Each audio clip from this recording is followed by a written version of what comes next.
It's time for Losses Above Replacement, the best baseball podcast to grace your ears, with your hosts, Alex. Gosh, I have so many questions. Also, where's my car? Splash. Strive to love something as much as my grandmother loves buying new crock pots. And Mac. If you've ever been to Boston, you know that they have amazing ice cream. Coming to you from coast to coast, it's L.A.R. Hello, everyone, and welcome back to Losses Above Replacement, the best baseball podcast to grace your ears. I am today's host, Alex Clark, joined by our very own MVP hopefuls in Ryan Splash Potts and Mathias Kurosaki. My main men, how are we doing on this Thursday? Very muggy day here. I see Splash has gotten a little bit red over there here, but you got something on your head there, YouTube viewers, you'll be able to see. But yes. So for the podcast listeners, I do have a lobster plush on my head. Why? Because his name is Lobo, which is short for lobotomy. Because after watching the Braves pitching, I need a lobotomy. They're doing great so far tonight. I mean, look, I've seen worse, but I'd say I'm doing all right. I had a fun night yesterday. Watched the Mets smack around the Phillies, and Nolan McLean is a certified stud. Also, I'll be back at Citi Field tomorrow evening to watch Joe and Tom. So I'm doing all right, I'd say. I wish the Mets knew how to play against the Marlins, but other than that, this is fun. Are the Mets back? I don't know. I'll reevaluate after we go on our 10-game road trip. On the scale of the we're so back to it's so over, how far down the scale are you at here? Are you near the end of that scale here, or where everything is just going completely haywire? Oh, it's the roller coaster 100% because that's what we're talking about. Yeah, that's especially this year. Like, I mean, they won 7 in a row after the All-Star break, and then proceeded to lose 14 of 16. So it's one of those things where they were 21 games over 500. Then they lost 14 of 17. Then they won 13 of their next 20. And then they lost 14 of their next 16. And now they've won, I believe, 8 of 11. So it's like, it's one of those like weird, I guess you'd call it a parabola. Shout out Alec Boehm, by the way. I hope you like that parabolic mic that really got in your way this week. They removed the mic, and the Phillies did not get another hit the rest of the game. So totally worth it, Alec. Hey, at least we have the triangle of ownership in the NL East. The Braves still own the Mets. They won the season series again. The Mets still own the Phillies. They won 10 straight games against them at Citi Field. And the Phillies own the Braves. So yeah, the National League East. What a world. I mean, and then don't forget everyone's favorite in the Nationals. But with that being said here, we have some stuff to talk about here as we're getting to the end of August. We are just about a month away from the end of the season, which I hate saying because I just want more baseball. I think you guys can agree on that to some degree. Agree. But, I mean, maybe not Splash right now, but I understand. But with that being said here, I know we've talked a lot about the MVP race, especially in the American League, where right now, that's where the biggest debate is at, between Cal Raleigh of the Seattle Mariners and Aaron Judge of the New York Yankees. And we wanted to do, we were thinking about doing just the regular debate, all that fun stuff, but our very own Splash had a very interesting idea, and we're going to go along with this here because I think this is fun and it makes a different idea on how the MVP discussion itself works. Well, a lot of people still are very much on it is Judge or no one as the MVP. Judge is the MVP until someone does something that will never happen again. Well, something that has never happened here since Chex Notes a long time happened for Cal as he broke the catcher home run record and is still going. Because mind you, we're still in August. But with that being said here, a lot of people are still on the full train of saying that Aaron Judge is the only person who is deserving of being the MVP. So, Splash, I want to hand reins off to you for this part of this. It's like for this segment here. Sure. So I am the Cal skeptic. Not really skeptic, I guess, but the low man on Cal of the podcast. So fellas, when I look at Twitter and I look at these takes that people have, I see that a lot of the Cal argument boils down to home runs, RBI, being a leader, and being a catcher. And I think to myself, well, who held the home run record before Cal? Oh, Salvador Perez back in 2021. 48 home runs, 121 RBI. Okay. So that's the all-time home run record for catchers until this season. And he did lead the American League in both home runs and RBI. He is the Royals captain, is a legendary Royal. He will be in the Royals Ring of Honor, their Hall of Fame, whatever stand-in you wish. And he has a good defensive reputation. He has 5 Gold Gloves. I don't think he deserved any of them, but that's neither here nor there. Well, I would like to hear a Cal argument that is not centered around him having the catcher home run record or leading the league in RBI or defensive reputation. If you want to bring up stats from this year, perfectly fine, but I don't care that he won the Platinum Glove last year. That was last season. And the leadership stuff, because Aaron Judge is the captain of the Yankees. I think that the leadership, yes, I get the catcher part, but the leadership can be overplayed a little bit because Cal is the de facto, captain of the Mariners. Judge is the captain of the Yankees. Everyone's going to have their own piece. There's a million Mariners beat reporters that are like, Cal does this for the team. He galvanizes the team. There's a million Judge articles that do the same thing, and it's a different leadership style, whatever it may be. Yeah. So, fellas, the floor is yours. Okay. So one of the things I want to bring up from at the very beginning of this here is that I don't think it's to be completely ignored. Like the home run record being for that, the RBIs here, because that is still very much a very important part of this discussion. Here is that he, as a power hitter right now, Cal is the number 1 power hitter in baseball. If you're looking at direct home run numbers and RBIs here, he has both of them here. And don't get me wrong, that's not the end-all be-all. Like, I will never say that is the end-all be-all, unlike, lots of video games that will say that's the end-all be-all.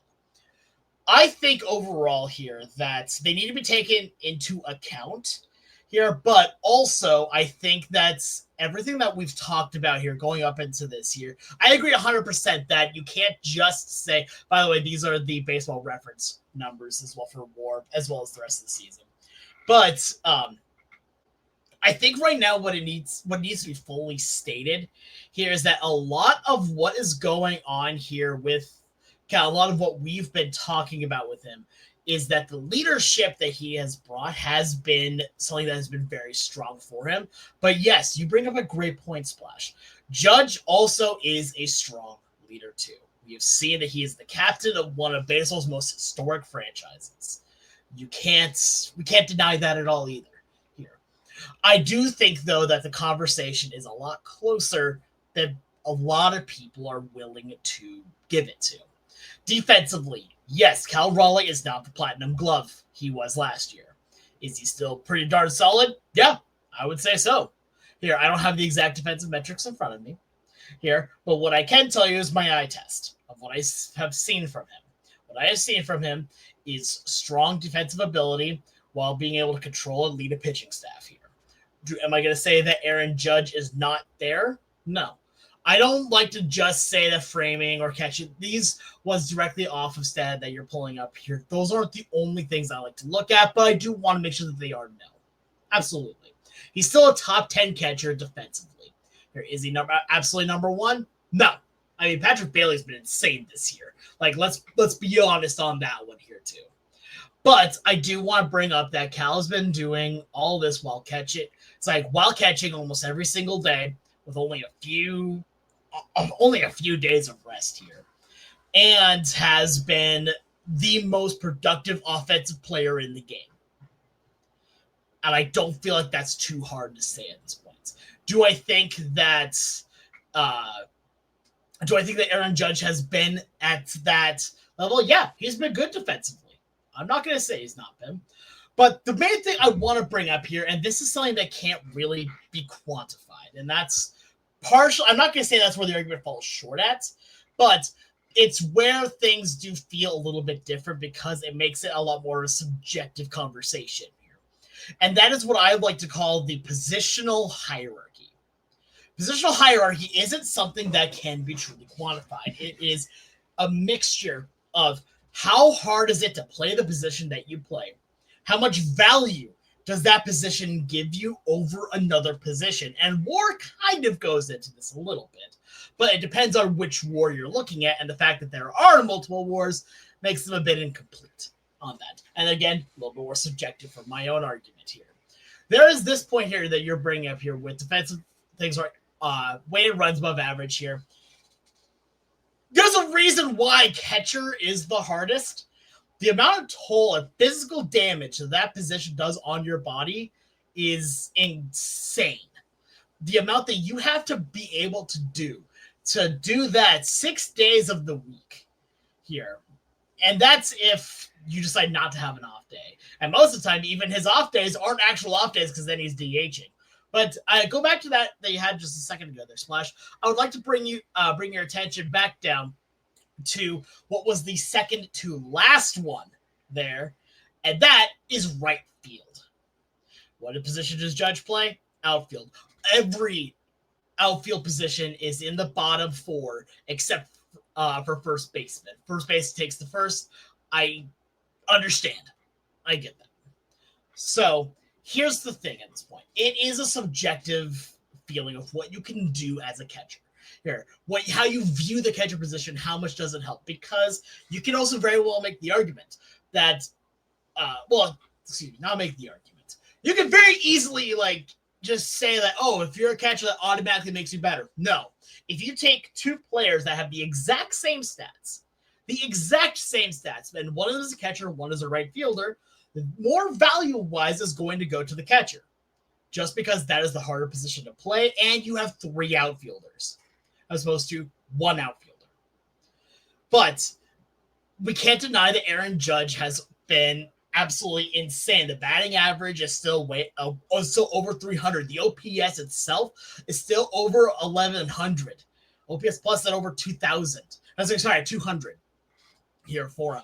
Where Cal's numbers are great, but not quite at that level here. So it really does a lot of it come down to position and how much does that affect it here. Because you can't just say that every catcher is better than a right fielder value-wise because it's a harder position to play. That's not how that works here. I don't think anyone with any amount of salt to them can say that Patrick Bailey, no matter how great of a defensive catcher he is better than Aaron Judge.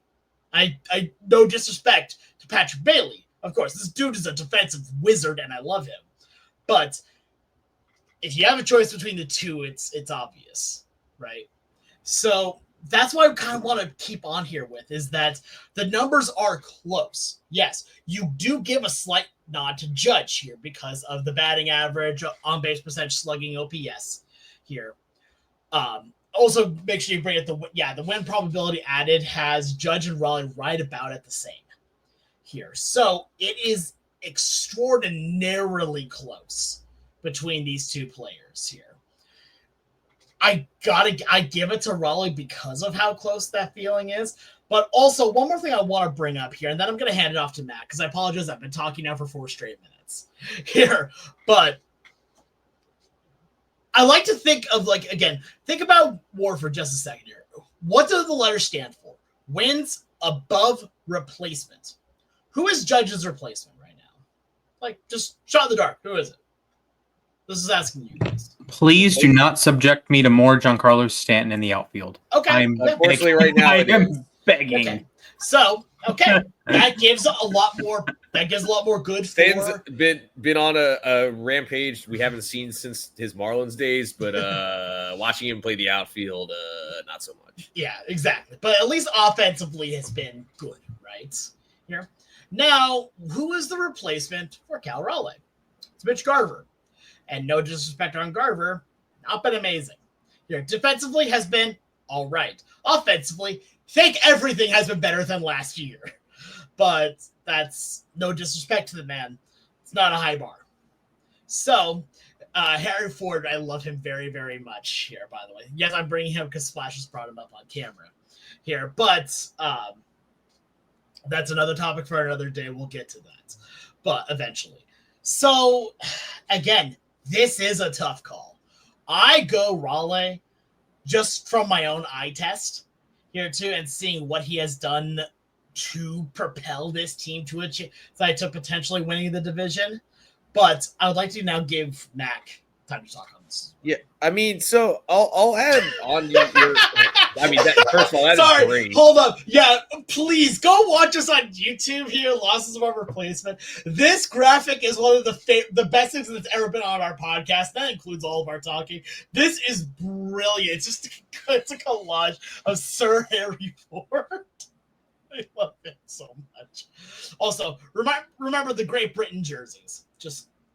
These ones look slightly better than the road grays they had. I mean, the ones where the letters were literally falling off.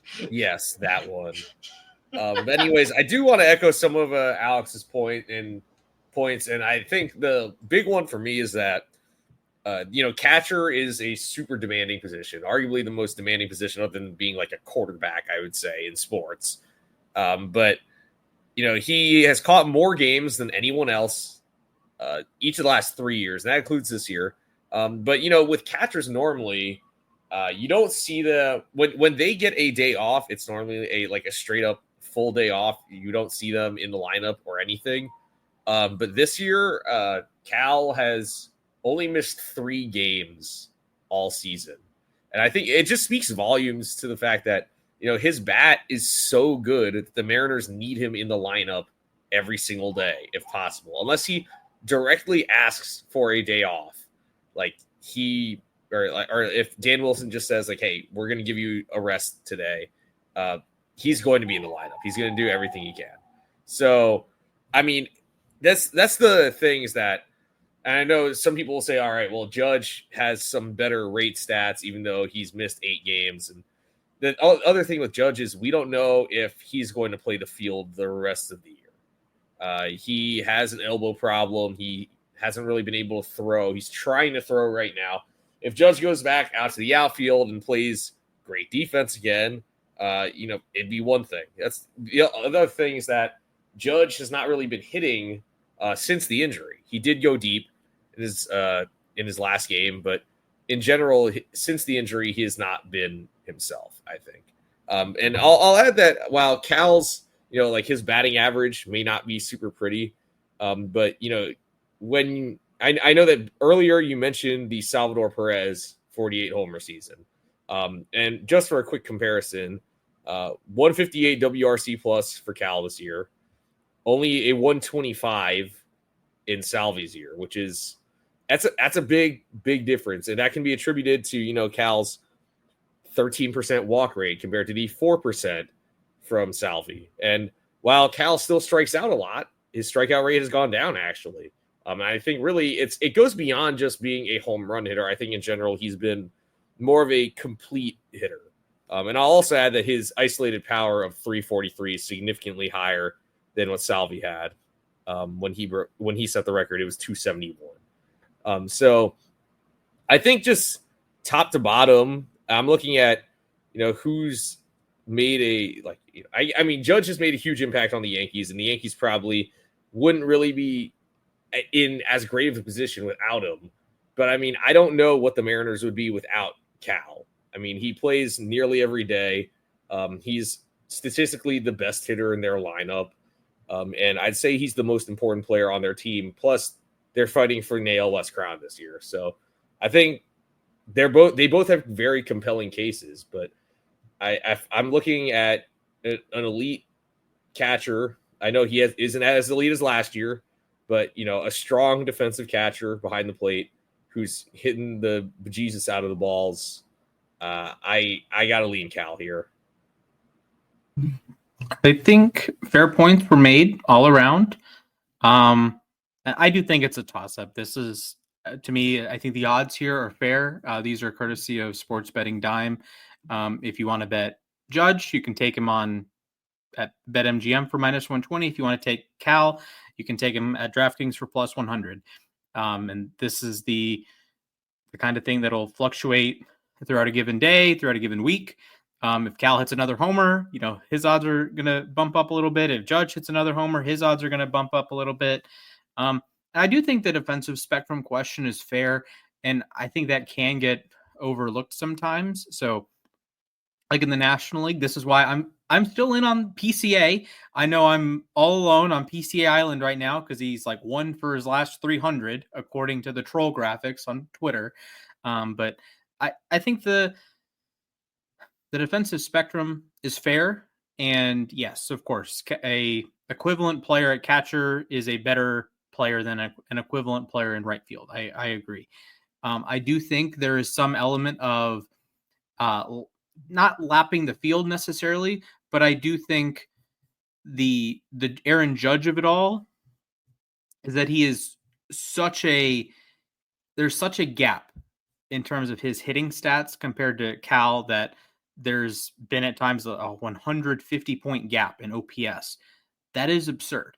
Like you take that 150 point gap. I'll look up the exact gap that it is right now, but you look at that gap and then you take that gap down again and it's an 800 OPS. So that's borderline all-star level. So you're going from the best player in the league to the best hitter in the league all the way down. There's a 37 point gap in OPS plus right now.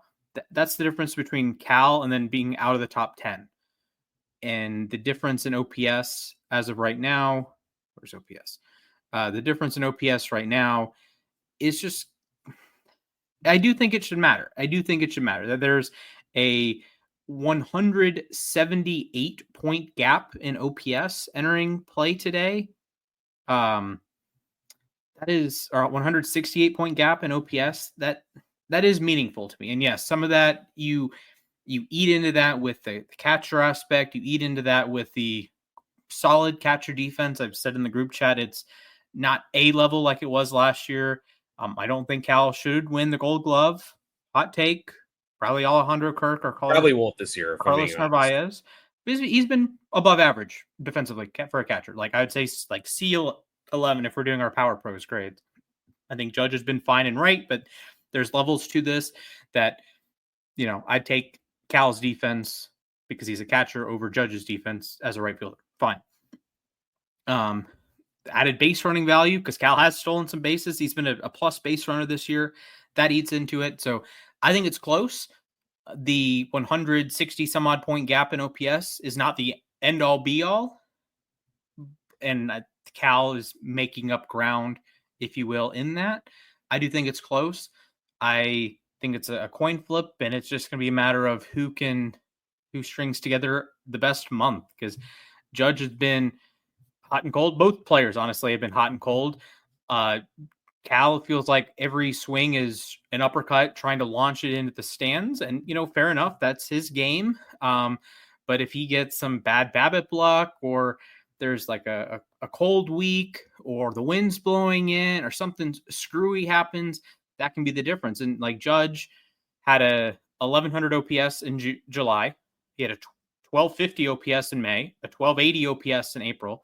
Well, it's only 800 this month, right? So if he has another 800, he probably is going to lose the MVP. But if he goes bananas and hits 10 home runs in September or something and finishes with, 55 on the season, and with Cal's an OPS around 1200, it'd be. Yeah, if Judge is at a OPS plus of 230 or 215 or 220, that's going to be tough to overcome. But I think it's close. I think the odds are fair. I think if voting was done today, it'd be probably 17 votes for one, 13 votes for the other, or 16-14, like the fraudulent MVP race in the NFL. That should have been 50-0 Lamar Jackson, but was like 26-23-1 for some reason. That's my view. Yeah, I mean, look, I think it is, I feel like also both sides of this, are having a hard time acknowledging that this is actually a race. Mm-hmm. And I also, the thing that's driving me insane about this race, and this has nothing to do with the players themselves, but the two fan bases are like at war, but it's like completely different. The Mariners fans and the Cal Raleigh fans are trying to hype up their player, while the Aaron Judge side is just trying to take shots at Cal the entire time. And like, guys, this is like the way the Mariners fans are doing it is probably the right way to do it. But no, Yankee fans have to get all defensive that someone might threaten Aaron Judge. Oh my God, novel concept. Other players exist in the league that are good. I mean, look, yes. I could say more on that here, but I also don't want to piss off any Yankee fans. All I'm just gonna say is you're exactly right, Matt. And I think that it just says a little bit in the lessons of class from both fans. Oh yeah, 100%. Just a little bit there here. I mean, to be fair, and this is also, don't get me wrong, this is a shot and not at the same time here. You go to a lot of ballparks like on the east side, like in the east half of the country, right? Mm-hmm. And there are a lot of traditions that are there that on the west side of the country, or at least at Safeco Field, T-Mobile Park, you will not see them ever. And I am very okay with this. So I think it just comes down to class a little bit, but at the same time, there's definitely a good thing to be said for fans that are as passionate as that here. But can we just not acknowledge that we have some really good baseball players in the league, and we're not just relying on one Michael Trout to being the best player in baseball and carrying the entire league right alongside of Miguel Cabrera? Like, don't get me wrong, love both of those guys. Both those guys are amazing. But I love the fact that we have so many players in baseball right now that are box office at this point now. Guys like Cal Raleigh, Aaron Judge, Juan Soto, PCA, Shohei Ohtani, all these guys that are legitimate stars that people will pay a lot of money to to have a reserved place for their bottom to go and see. But with that being said here again, let us know what you guys think. We're in the final month of the season. Here we are as Dave Sims said, we're getting to nitty gritty time, folks. And let us know what you guys think. Yankees announcer Dave Sims, correct? That's now Yankees announcer, but that was the call. Current Yankees announcer Dave Sims, yes. But that call was directly from his calling of Felix Hernandez's perfect game. Fair. It was like, we're getting to nitty gritty time, folks, and it's still one of my favorite calls of all time. But let us know who you guys think is the MVP right now. Who you guys think is going to be the Byron MVP Buxton, baby. Here, it is probably not going to be Byron Buxton, but I like the effort. Let us know here on the Bird app, here at LAR_baseball, or leave a comment here on the YouTube video that you're watching. But we have some time here, so let's keep going through some more of the awards here. National League MVP. I like you, PCA. I really do. I like Kyle Schwarber. It's not particularly close, though. I'm sorry. Yeah, so that's the thing is that PCA, had he maintained his offensive numbers or some semblance of it from before the All-Star break, it's probably a lot closer. And heck, maybe he's even in the lead, but he's really fallen off in the second half. It's not like unplayable territory, but Ohtani, I think, especially now that he's pitching, and he pitched well in his last outing, he's sort of figuring that the whole pitching thing out again. I'm having a hard time not giving it to Ohtani. He's objectively the best hitter in the National League. I know Kyle Schwarber has hit 3 home runs today. He's hit 48 home runs this year. Okay, he's great, but I think overall, I'm talking like full package to the plate. It's Ohtani. I know it hurts everyone that he's on the Dodgers, but it's just it's a runaway train, I think. Absolutely. And it hurts a little bit because it's like you want some of these players to really break out here, but it's a one-man race, and it's sad to say that here, especially when you come back down to the idea of valuable player. And now that Ohtani's back pitching again, he's just the most valuable player in the game. But once he gets back to full starting, that's a different story where then now you have full power Ohtani, and that's a very scary thought. But with that being said, go ahead, Splash. Apologies for interrupting you. Okay. So I will say Ohtani did get rocked in one of his previous outings. So yeah, the Rockies beat him up kind of badly. Yeah, the pitching, he was pretty solid last night. 5 innings of 1-run ball. He got whacked around at Coors Field, 5 runs over 4 innings. And the week before, the outing before, actually, yes, the week before, because he starts every Wednesday, he allowed 4 runs against the Angels back in Anaheim. So I do have a little bit of pushback with the pitching conversation. Like, he's been a 4 ERA pitcher, ERA plus of 100 this season. And it's been 32 innings. So I do begin to wonder how much of the Ohtani mythos gets counted here, because he's been an average pitcher as opposed to like a plus pitcher. And yes, pitching league average innings is important. I agree to that. But I do think there is some element. Sometimes there can be an element of, oh, he's Ohtani, he hits and pitches, so he gets like a little bit of a bonus, that like a 5-point or 10-point bonus, if you will, in his OPS plus because he pitches, or a 5-point bonus in his ERA plus, because he hits too. So I don't think that one's fair, but like raw production, the hitting speaks for itself, and the pitching has been average. And again, there is value to league average pitching.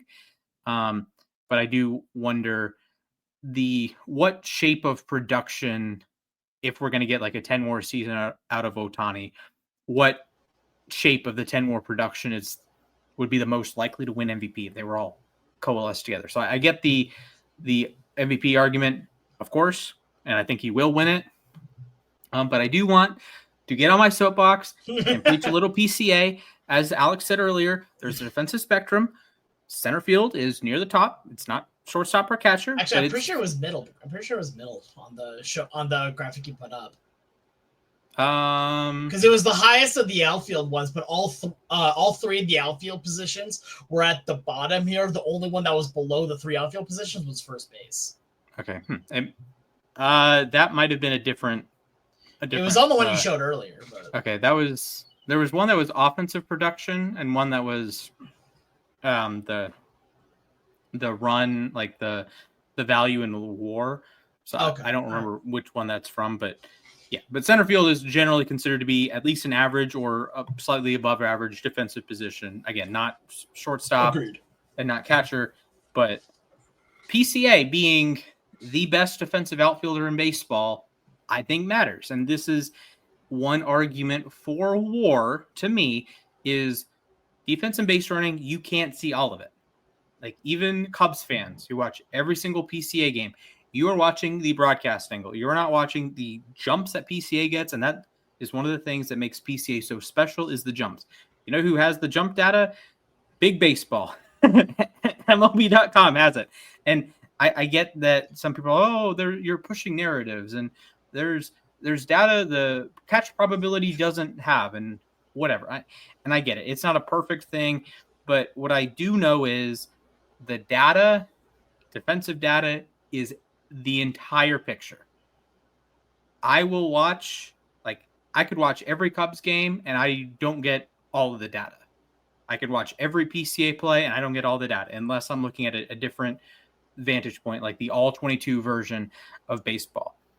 And I do think it is a fair proponent of WAR, a fair opposite of criticism, like a fair compliment to WAR. Yeah, a fair compliment. A fair compliment to WAR, that it is all encompassing in that regard, that plate appearances, we have a number. We can see all 600 or so plate appearances a player will have in a season, but we won't necessarily see all of their defensive chances, because if you don't play the ball, if you don't catch the ball, but you don't touch it, it's not an error, so that doesn't go down as a defensive chance.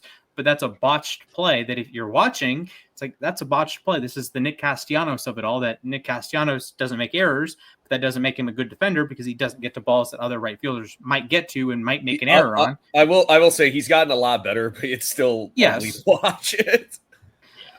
Also, you should have seen my face when you said that Schwarber had homered 3 times. Yeah. Because I didn't. Okay. You know what? Yeah.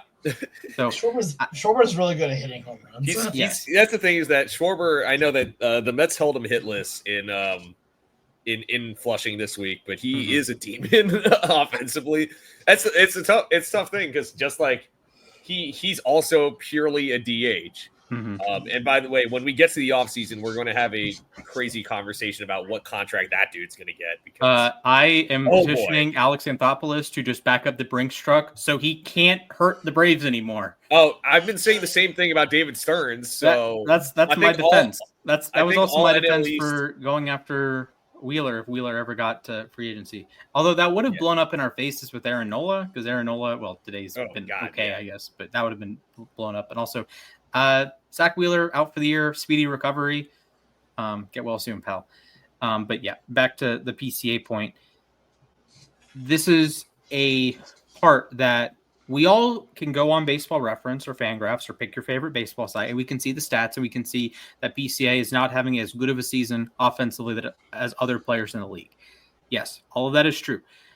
That, to me, misses the point that he is a truly spectacular defensive player. He is in the 100th percentile. He is that, like, elite gets thrown around a lot.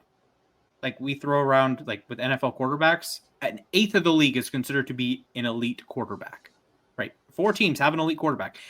PCA is elite. He is one of one defensively. He is one of the top 2 or 3 defensive players in the entire sport, with Patrick Bailey on a year-to-year basis, and I would argue keep Brian Hayes.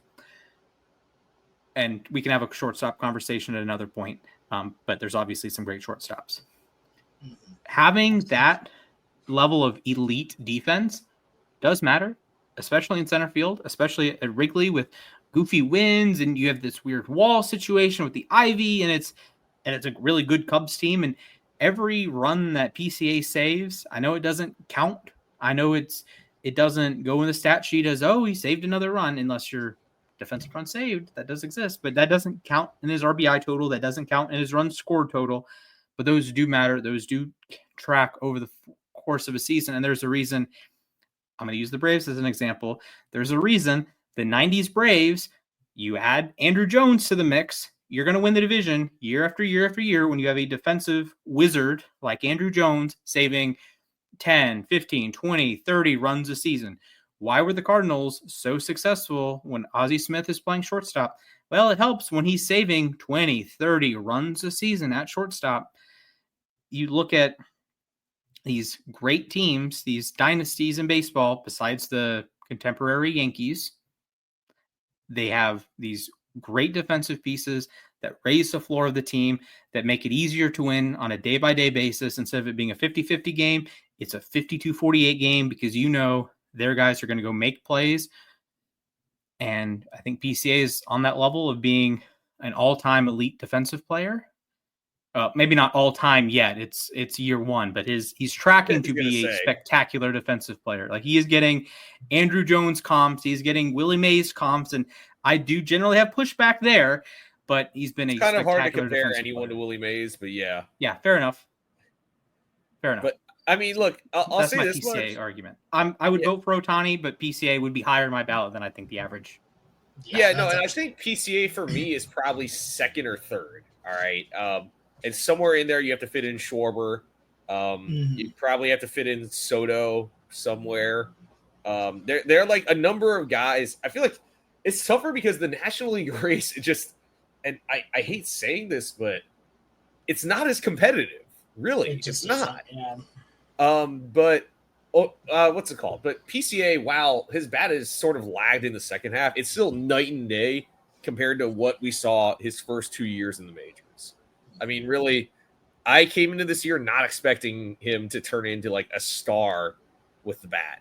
And even if his on base percentage is below 300, he's still slugging over 500. He's still a well above average offensive player. I was thinking maybe he'd be more like a Brett Gardner type, where he's a great defender, but he's, all right, he can be a little above average at the bat. I know Brett Gardner in the Juice Ball year hit 28 home runs. True sign, the ball's reduced. But, PCA has far exceeded what I expected from him offensively this year. And combo that with his great speed and defense. Yeah, he has a strong case that he is the most valuable player on a strong contending Cubs team, and that he deserves plenty of MVP votes. Absolutely. Here, so let's move on then to the next conversation here. So we have 2 more conversations before we get to trivia here. So we'll keep these as good as we want to, but trivia is not going to take that long today. I'm just letting you guys know that. So let's move on now to the American League Cy Young conversation. And I if you would have asked earlier, it's a complete runaway here, right? Like, obviously it goes to Skubal, but Crochet has made himself a heck of a case, right? Yeah, this is a great race. This is the pitcher equivalent to what's going on with Judge and Cal. Like, it feels like every outing it's lowering an ERA. Every run counts. You saw Red Sox fans were absolutely enraged that a grand slam that Shea Bangaliers hit off Skubal didn't count as all earned runs. Yeah, no, because there was an error earlier in the inning. They were losing their minds. You might have thought that like the Patriots traded Drake May. It was that bad. It was catastrophe. Okay, but at this point, those 4 earned runs, those are that could decide the Cy Young race. Skubal is currently leads the American League in ERA, leads the majors in strikeouts, leads the American League in ERA plus, FIP, WHIP, strikeouts per 9, walks per 9, strikeout to walk ratio. It's incredible. And Crochet is right there with him. And like, I think this is exactly what baseball wants. We've seen in some ways the death of the starting pitcher. And this is a return to form. This is 2 of the best teams in the American League. This is a red-hot Red Sox team, by the way. My World Series champions. My American League champion. Soon, just saying. Soon. This is what we want.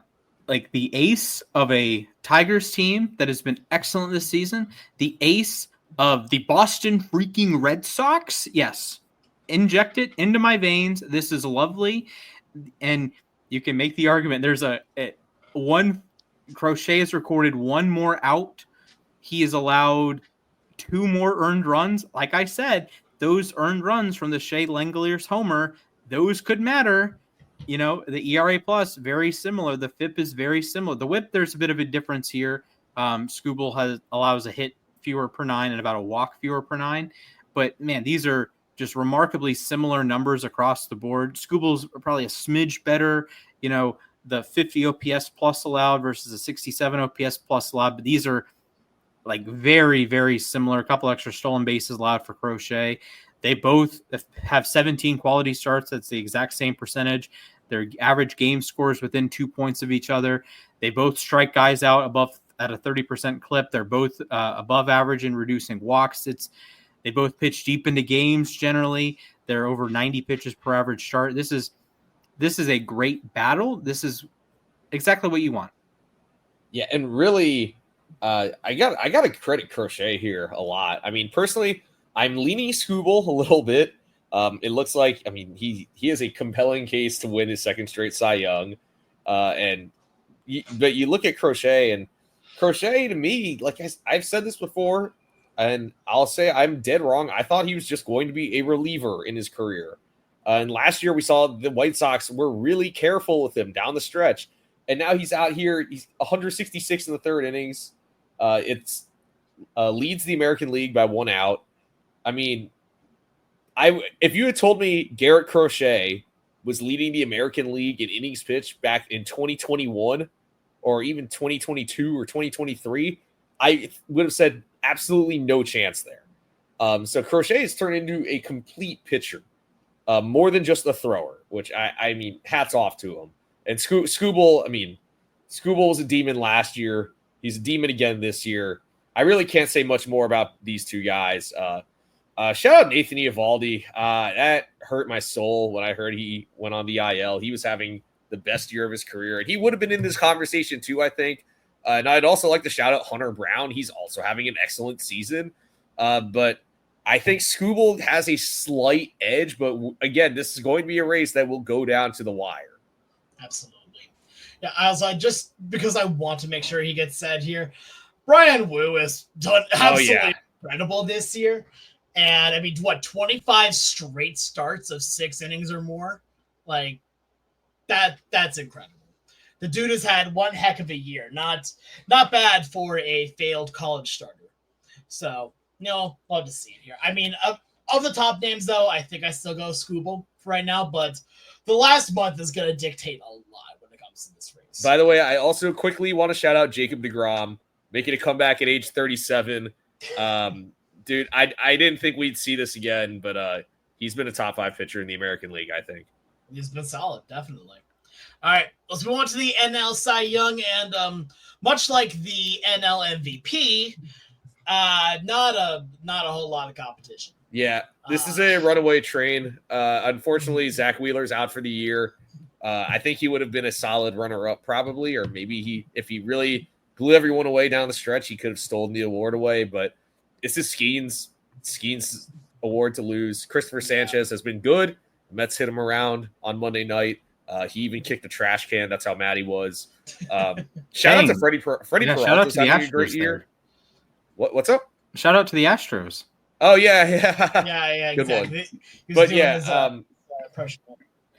but it's Skeens and it's not close. But yeah, like I said, Freddie Peralta's having a great year. I'd like to shout him out. And Logan Webb's a workhorse. He leads the majors in innings pitched.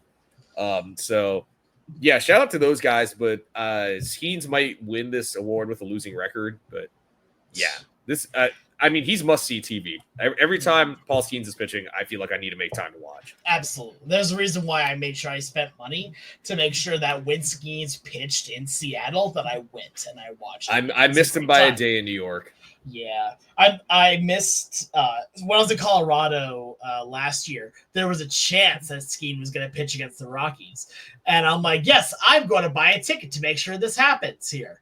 What do you mean they pushed his start date back so he can pitch in PNC Park again? What are you talking about?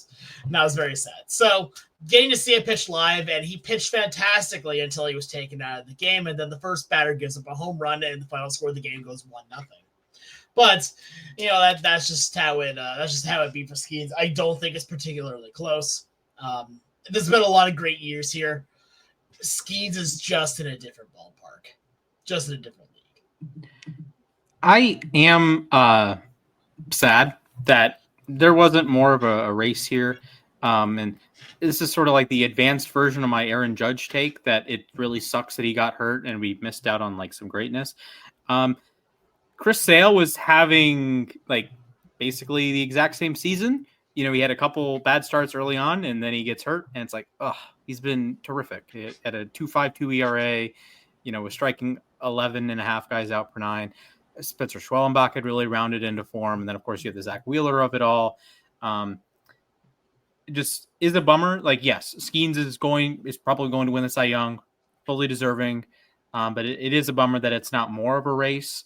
Shout out to Andrew Abbott, flyball merchant or pop-up merchant, my king. Which is crazy in Great American Ballpark. Yes. That's like, I don't know how you do that. Like it's just a weak fly ball merchant. I love it. Very different archetype. And then you have Logan Webb at the bottom here, 10th in Baseball Reference War, 10th in ERA. Who's a very different. He throws a sinker ball. He's basically throwing bowling balls at you. Christopher Sanchez, same thing. Freddie Peralta's had a good season. Matthew Boyd has had an excellent season.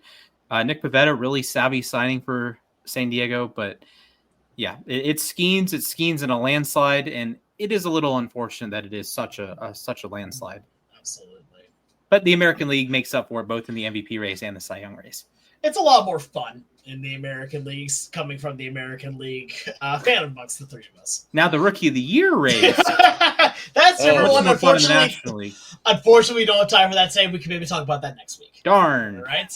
Yeah, the National League is kind of like a high school football game. You don't know who's going to win, but they're all high schoolers. And then the American League, or the American League race is watching like 2019 LSU. Yeah, like that's everybody. fair. Like the defense sucks, but oh man, just bing, bing, bing, like 62 points in the semifinal. Okay, 50 points against Georgia in the SEC title game. Okay, sure thing. I don't know why, but that just gave me like war flashbacks to Connor Halliday throwing for like 800 yards and scoring like 734, scoring a ton of points and still losing. My greatest stat of all time is that the college football passing record is a tie. It's at 734 yards. What are the odds of that? That's insane. Like Mahomes and Connor Halliday, neither one had like 733 or neither one had 735. They had to tie. It's like the Cecil Fielder and Prince Fielder retiring with the same number of home runs. Although that was really unfortunate how that happened. So what you're trying to tell me is that Mahomes and Halliday are the same level of quarterback, right? Yes, I think the Chiefs should make that trade. I you know what? I should. That'd be great. Come on, Connor Halliday. They wouldn't even have to trade. They could you'd have a double. Then he has a double wazoo quarterback. You get double wazoo. Yes, exactly. It's perfect. Yes, and then they can get swept by the Raiders, and my king Ashton Genty can go to the playoffs, and your king Pete Carroll and Geno Smith can go. I mean, Pete Carroll's not my king anymore, but I do love him very much. Anyway, with that being said, let us know. Trying to crash out.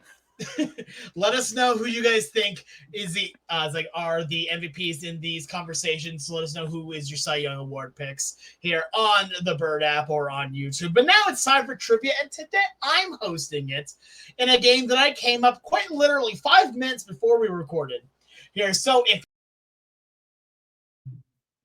I guess is now time for trivia here, and today I will be hosting trivia with an idea that I came up with 5 minutes before we started here. So if the idea is bad, we blame Mac. But just to give you an idea of how weird that this entire game is, it crashed my actual microphone and camera as soon as I said it. And this is take 2 of trying to do this intro for it. Here. Sorry, should I steal it from you? No, go ahead. All right, fair enough. All right, guys, so here's the game. I'm calling this Know Your ABCs. So I have generated 3 random letters here that I'm going to tell you guys in sequence, and each of you is going to give me a player. The player that has the most war between those 2 players will get a point for you. So let's say, for example, the letter is A, right? And one of you, last names, I want to be very clear. Right here, one says Jim Abbott and one says Paul Abbott. One is going to be a little bit better than the other war-wise, I think, here, and that person will get the point here. And it's a best 2 out of 3. There are 3 letters that I have generated. Okay. So, Fangraphs or Baseball Reference war? This is going to be pulled off of Baseball Reference. Okay. Here. All right. So, sounds good. With that being said, the coin flip is very important here because it does determine who gets first and who gets second picks on this. So, I made fun of Mac just a second ago. Mac, you get the pick. Here, would you like heads or tails? I'm going to flip my phone. Oh. It is tails. Okay. All right, Mac, would you like the first or the second pick? Into the first one, I should say. I'll go first. Okay, that was the correct answer. So, for the both of you, here, Mac, you get the first pick. The first letter you guys will both be working with comes with the last name that starts with P. P. Okay. The letter P. So, you need to give me the player that you think last name starts with P that has the most war. Baseball Reference war. Oh, boy. This is Baseball Reference war. I can't think of a lot of notable players for some reason that name starts with P. I want you to know, by the way, that one of the first ones I got was Q, and I thought that was going to be a bad idea, so I just nixed it. Darn. Carlos Quentin should not be erased from. Yeah, or Omar Quintanilla. Is that the right answer? It might be. I'll go with Tony Phillips. Tony Phillips. Probably not right at all, but I would like Mac. I would like to thank you. Alex, the answer is the machine, Albert Pujols. Oh my god! Yeah, Why it's am definitely I? Albert Pujols. Oh my god! I don't think I really even need to. Why did check on this one here. my mind immediately went for to PH for some reason, like Phil. I don't know why. I'm like sweating bullets here. It's like, don't say Pujols, don't say Pujols, I don't know why I went to Tony Phillips for some reason. So Tony Phillips has a WAR of 50.9. I mean, it's a lot better than I thought. Quite literally, almost lapsed double. him with 101 points. How did I mess that up? Oh my god! That was a generational level choke. There, Okay. All right, Splash. Okay. Now you get to go first on level 2. The second letter that you get to deal with first is the letter R. R. Okay. Last name starts with R. I need you to give me a player. Okay. Pitchers and hitters, yes. Yeah, pitchers and hitters. Yep. I'm just going to be scrolling through Baseball Reference to get both of them. Okay. But, yeah, that was... Mac, I'm so sorry, dude. Yeah, I had a rough one there. Mm-hmm. All right, Slash. Babe Ruth. Oh, man, that's a pretty... my God. I gave you a Yeah, trick I can't come question, back from hitter or that. pitcher, because he did both. He But did do both, yeah. All right, Mac. Well, that's obviously the right yeah, answer. that's the correct answer because he's number 1 in Yeah, I was WAR of gonna all say- time. So I mean, I had a feeling that he would go there. I had Nolan Ryan prepared as a backup, and I know he's not even close. Yeah, we're not even gonna Would check Ripken on that be one. above Nolan Ryan? Rodriguez too. Mm-hmm. All right, so now we're gonna go to last. So Splash has already won, but we're gonna see if you can go for the complete sweep here. Okay, wonderful. And Mac, you get to go first with the last name that starts with the letter T. T. T. Oh, there are some heavy hitters here. There are definitely some heavy hitters with the last name that starts with T. Can you give me one of them? And you want to make it better than whatever Splash comes up with? Yeah, I'm just trying to think if there's anyone. Oh man, because the first name that I came to is active. I don't know if he'd be the leader here. Okay. So I'm just going to say him, Mike Trout. Mike Trout is a great answer. Just being clear right. on that here. So he's All right. He's at like 85. Something like that, yeah. Okay. Which is still in the top 50, I believe. Yes. Okay. Let me think. So All right. Frank Thomas is too low. He's in the 70s. He's showing his work right now. Yes. The other Frank Thomas, Mets legend. Yes, Mets legend, 1962 Met, 34 homers for those 62 Mets. Gonna need an answer from your Splash. I do. I have a feeling that Trout is the leader here among T's, so I might not have a chance. Unless I'm just totally blanking on someone. Which hopefully I'm not. Also, shout out to Clayton Kershaw, man. He has been unbelievable this season. He's like 73 years old. TTT.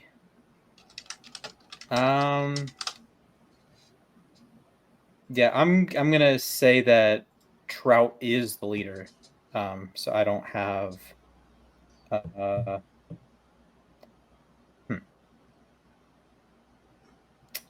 I'm double checking right now to see if he is the leader. Okay. So because if he is, there's not any point in me guessing or trying to think. Yeah, I'm rereading through the list right now. Here. Great poll. And, yeah, no, I think as I'm looking.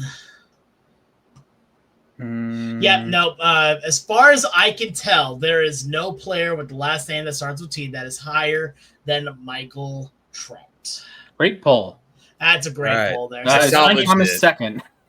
Frank Thomas, let me pull his up. So, by the way, Mike Trout at 87.1.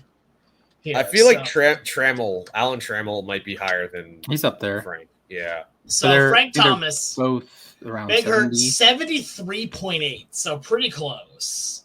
Is he second then, or? I think he is. I can double check that in a second. I'm just also getting the list now here for Alan Trammell, 70.6. Okay, so it was higher than Trammell. Oh, and Jim Thomey's in there as well. Oh yeah, Jim Thome is also there. Thome, yeah. So at least from my cursory glance here, it'd be Trout, then Thomas, then Trammell or then Tomey, then Trammell. Oh, Gotcha. Tomei, okay. Yeah. So that's All right. that's the group over 70. Good pull.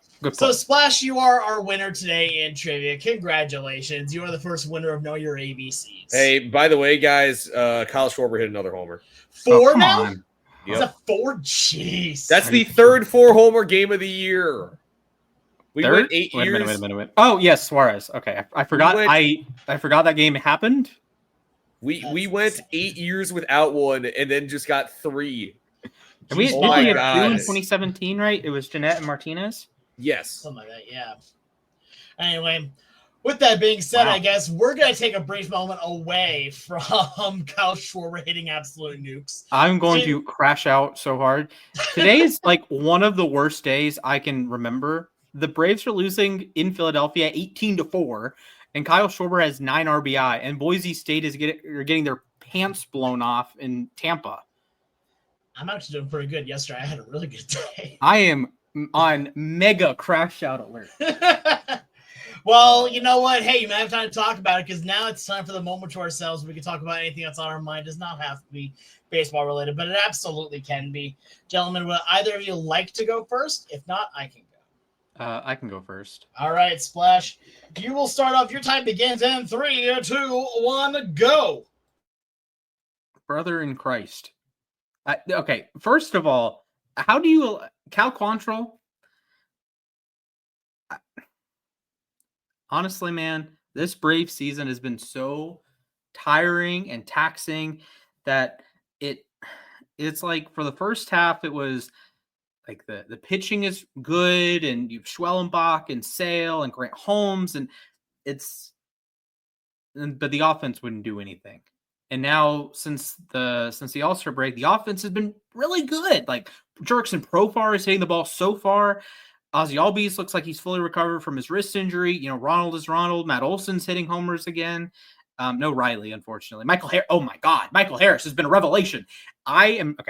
First of all, I'm not going to buy into the Michael Harris thing until he does it in the first half of a season. So unfortunately, he will not be in my top 5 center fielders, even though right now he's playing like the best freaking player in baseball. But I'm not going to buy in because he does this thing every year. Julio Rodriguez does the same thing. He just has a higher baseline in the first half. Michael Harris, please figure it out in the first half so I can resume being a stan of yours. But now the pitching, it's like Cal Quantrill's getting outings. Eric Fetty got an outing. He's in Milwaukee now, I think. Like Bryce Elder, former All-Star Bryce Elder continues to pitch. And man, it's just such a buzzkill because the offense has been really good. Raisel Iglesias has had like a 1 ERA the last 3 months or something. And it just stinks when your team is like in not purgatory, but when the left hand doesn't know what the right hand's doing. Like the left hand or my right hand is writing a note and my left hand is erasing it. That's what the Braves season has been like. You know, the pitching is great and then the offense erases it. The offense is great. The pitching erases it. The offense and defense, or the offense and pitching works out, but then like Iglesias allows 8 runs in the 9th for some reason. And it's been one of those years. And thankfully we haven't had one of those years for the Braves in quite a while. This is the first time in quite a while that they've had, expectations and blown the expectations. You know, the last time they were bad, they were supposed to be bad, 2017. And even in 2018, they were supposed to be bad and really overachieved and, you know, made the playoffs with rookie Ronald and a really, really young team. And they kept winning the division and eventually won the World Series in the last couple of years that haven't gone their way in the playoffs, but they've been an excellent team. And I still have high hopes for next year, but it's just this year has been a brutal watch and it's every day. Like the difference, like I compared it to the 2021 Ravens before, but at least the 2021 Ravens, there were 6 days a week I didn't have to watch them, right? And it's like I still have, you know, MVP Lamar at least until the last month and a half of the season, and and now Boise State's going to lose, and that's their season down the drain. You can kiss the college football playoff goodbye, which is really sad that a week 1 game matters that much, but that's just how college football works. So. Makes me a little bit more happy to not be caring as much about college football this year, I guess. So the 1 year I like get back into it and I'm listening to college football podcasts and And then Boise State, in the first game of week 1, loses by 27 to South Florida. Yeah, I'll be honest. I'm a little nervous for Syracuse's game against Tennessee. Not that I think Tennessee is like super dangerous, but like this is the first time in a while I feel like we've gone into a year with like super high expectations. But we will see about that. We'll see. All right, Mac, you want to go next? Or you want me to go? Yeah, sure, I can go. All right, sounds good. Your time begins in 3, 2, 1, begin.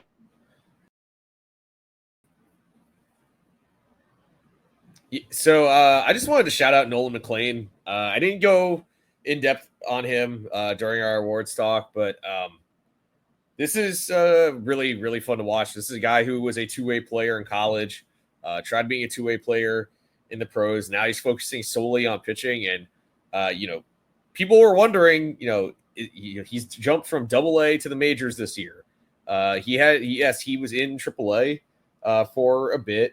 But what would he do at the major league level? And he's been way better than I could have asked for. And yet yesterday, going 8 shutout innings against the Phillies to secure a sweep. I mean, he was filling the strike zone. No walks in either of his last 2 starts. First pitcher in Mets history to win their first 3 games. It's just really, really fun to watch that this team actually has a bona fide pitching prospect in the majors who has the chance of becoming an ace. And right now, I mean, I feel like it's not too outlandish to say that he's the best pitcher on the team already. And it's just really exciting. Finally, it hasn't been since I'd say probably DeGrom or maybe Syndergaard that one of the Mets pitching prospects has come up and immediately come through for the team. So, hats off to McLean. I mean, some people are saying this is the most excited they've been about an arm since Matt Harvey, which says a lot. Also, shout out to the Citi Field crowd. They were locked in from the first pitch of the game. They've been showing out even with the team's struggles this summer.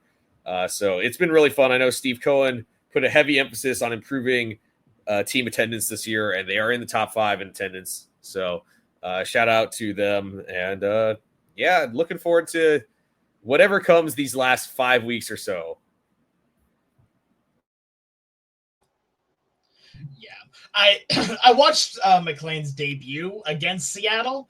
He was nasty. He was so darn good during that game. Yeah, right. he's really insane. It's like he throws a wiffle ball. It feels like it. Jeez. All right, can someone count me down? Yeah, I got you. Your time starts in 3, 2, 1, begin. So it was a sad day the other day for Mariner Baseball, releasing Dylan Moore. And look, I get it.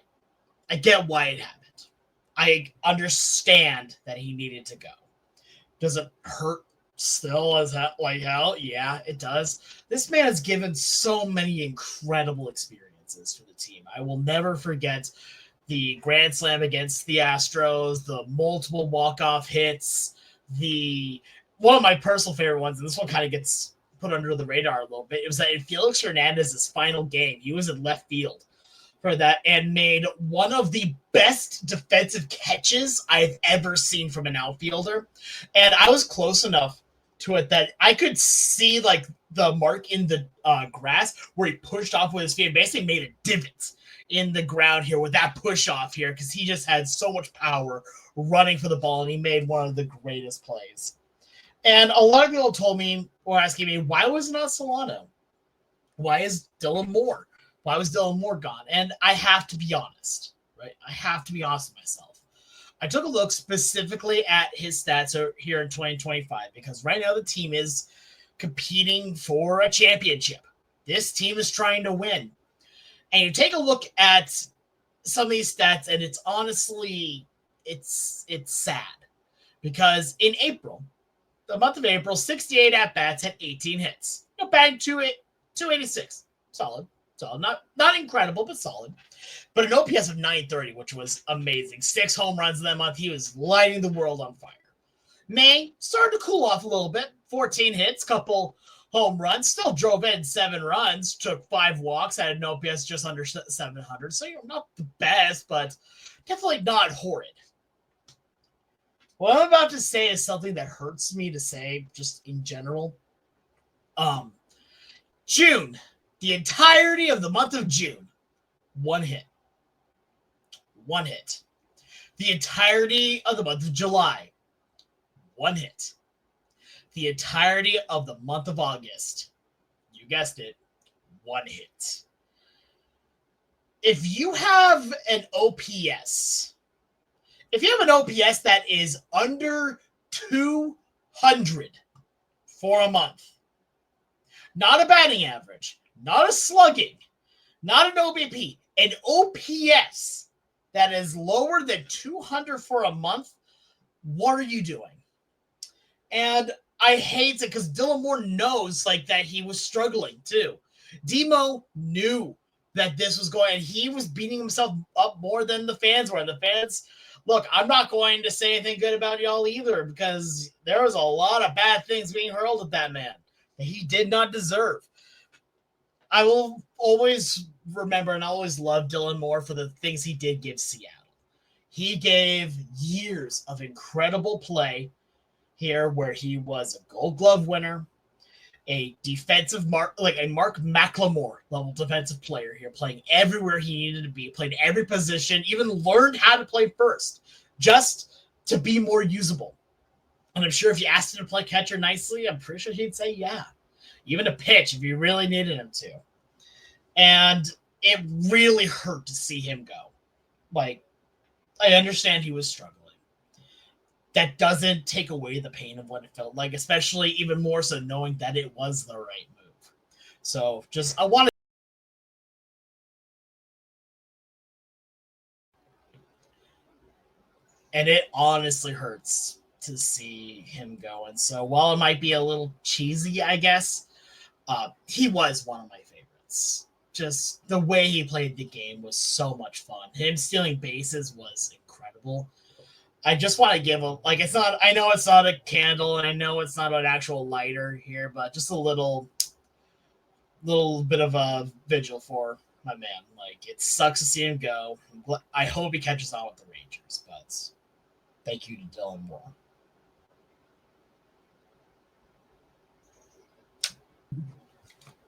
Yes, I'm also a pyromaniac. Okay.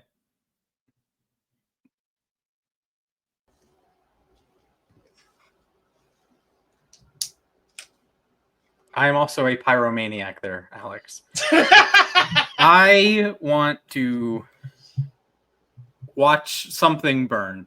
Not in my house or anything, but maybe I should watch The Dark Knight so Joker can burn the big pile of money again. Spoiler alert for a movie that's been out for 17 years now. How dare you do a spoiler? Yeah. Do you guys want to do a movie podcast instead of a baseball podcast? Nope.